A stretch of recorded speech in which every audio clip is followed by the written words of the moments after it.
গতকাল আমরা ব্রিগেডে প্রধানমন্ত্রীর সমাবেশ দেখলাম এবং সেই সমাবেশে আবার নতুন করে আমরা দেখলাম যে সেই ফাটা রেকর্ড আবার নতুন করে বাজানো হচ্ছে। মিথ্যা দিয়ে সাজানো সেই পুরনো রেকর্ড আবার নতুন করে বাজানো হলো এবং ভাড়া করে আনা সমাবেশে যে সমস্ত মানুষদের আমরা দেখলাম প্রতিবেশী রাজ্যগুলো থেকে যাদের ভাড়া করে নিয়ে আসা হয়েছে, তারা কি খাচ্ছিলেন, কি করছিলেন, সে নিয়ে আমি কোনো মন্তব্য করব না। সেগুলো আমরা সবাই দেখেছি, টেলিভিশনের পর্দায় বড় বড় করে দেখানো হয়েছে তারা কোথায় খাচ্ছিলেন, কি খাচ্ছিলেন ইত্যাদি। কিন্তু পাশাপাশি যদি আমরা মনে রাখি যে তারা এত আনরুলি বিহেভ করেছেন, এত আনডেমোক্রেটিক বিহেভ করেছেন, যে অগণতান্ত্রিক যে ব্যবহার তাদের, তারা চলবার পথে কি করছেন, বিরোধী দলের ফেস্টুন তারা ছিঁড়ে ছিঁড়ে ফেলছেন।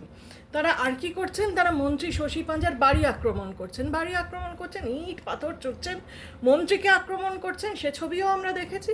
মন্ত্রীর বাড়িতে গিয়ে যাদের নাকি এত বাংলা প্রীতি, বাঙালি প্রীতি, তারা ঠাকুর রামকৃষ্ণ পরমহংসদেবের ছবি ফেলে ভাঙছেন।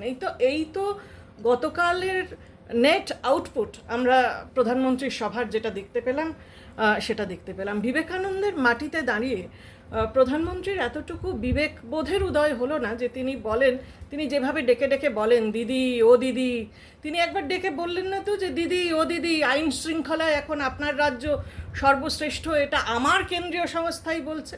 তার কাছ থেকে কিন্তু এই ধরনের কোনো কথা আমরা শুনতে পেলাম না। সেই একই ধরনের কথা, চর্বিত চর্বণ পুরনো কথাগুলোই তিনি বলে গেলেন। প্রধানমন্ত্রী একথাও বললেন যে এ রাজ্যের মানুষ অন্য রাজ্যে কাজ করতে যাবে কেন। এটা মানে ফেডারেল স্ট্রাকচারের পরিপন্থী একটা কথা। এই কথা প্রধানমন্ত্রী বলতে পারেন না। আর যদি এ রাজ্যের মানুষ অন্য রাজ্যে কাজ করতে যান তাহলে কি হবে, তাদের পুশব্যাক করা হবে সোনালী খাতুনের মতো। আমরা জানি সোনালী খাতুনকে কি অবস্থায় তাকে ফিরিয়ে আনা হয়েছিল এবং সেখানে এই রাজ্যের সরকারের, বর্তমান তৃণমূল সরকারের কতখানি কৃতিত্ব রয়েছে সেই গর্ভবতী মেয়েটিকে বাংলাদেশ থেকে উদ্ধার করে এনে আবার পুনঃস্থাপিত করা, এখানে তাদের পুশব্যাক করা, তাদের বিনা কারণে পেটানো, তাদের মারধর করা এবং এতদূর মারধর করা যে সেখানে পরিযায়ী শ্রমিকরা আমাদের যারা অন্য জায়গায় কাজ করতে যাচ্ছেন শুধুমাত্র বাংলা বলার অপরাধে বাংলাদেশি বলে চিহ্নিত হয়ে তাদের সঙ্গে যে দুর্ব্যবহার করা হয়েছে, তারা তো এটুকুও জানেন না যে বাংলা এই দেশের একটা ভাষা। তারা এখন ভোট এসেছে বলে বিশাল বাংলা প্রেমী সেজেছেন। আর পাশাপাশি যদি তারা এই তুলনা করবার চেষ্টা করেন যে অন্য রাজ্য থেকে যারা পশ্চিমবঙ্গে কাজ করতে আসেন, ব্যবসা করতে আসেন, তাদের সঙ্গে পশ্চিমবঙ্গের মানুষ কী ধরনের ব্যবহার করে, তাহলেই তারা এটা বুঝতে পারবেন।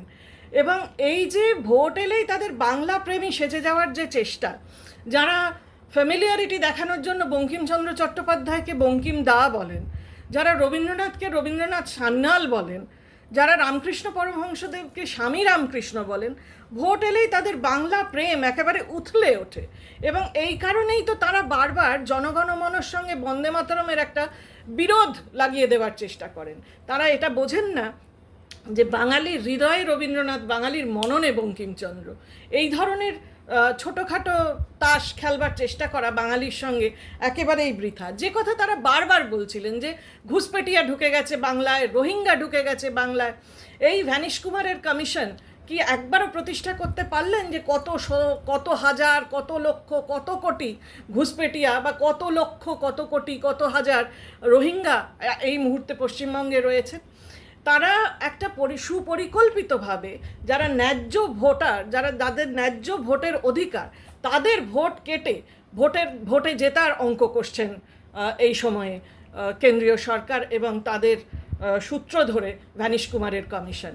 এটা খুব খুব দুঃখজনক যে গ্যাস দুর্গতি নিয়ে যা নিয়ে হাহাকার পড়ে গেছে বাংলায় একরকম, সেটা নিয়ে কেন্দ্রীয় সরকারের যে দায়িত্ব সেই প্রসঙ্গে প্রধানমন্ত্রী একটি কথাও বললেন না এবং তার সেই পুরনো রেকর্ডগুলোই তিনি চালিয়ে গেলেন এবং নতুন করে বাংলা প্রেম, কিভাবে ভোট এলেই তাদের বাংলা প্রেম উচ্ছ্বসিত হয় সে কথাই বলে গেলেন। গ্যাস দুর্গতি নিয়ে যদি প্রধানমন্ত্রী দাঁড়িয়ে একটা কথাও বলতেন, বাংলার মানুষকে আশ্বস্ত করবার চেষ্টা করতেন, তাহলে আমরা বুঝতাম যে আন্তর্জাতিক আলোচনা বিষয়ে, আন্তর্জাতিক সম্পর্ক বিষয়ে, এই গ্যাস সমস্যার সমাধান বিষয়ে, সুরাহা বিষয়ে তাদের একটা ইতিবাচক ভাবনা আছে। কিন্তু কোনো দিকেই আমরা তার কোনো পজিটিভ ইন্ডিকেশন আমরা পেলাম না। কোনো ইতিবাচক গঠনমূলক কোনো ব্লুপ্রিন্ট তিনি বাংলার মানুষের সামনে দিতে পারলেন না। কাজেই বাংলার মানুষ খুব ভালো করেই বোঝে যে এই সময়ে কী উন্নতি হয়েছে, বাংলা কোন অবস্থানে রয়েছে, এবং তাদের এই মানুষকে বোকা বানানোর যে প্রক্রিয়া, তার উত্তর বাংলার মানুষ নিশ্চয়ই, আমরা আশা করি, আমরা জানি, আমরা দেখেছি বারবার, ভোটের বাক্সে দেবে।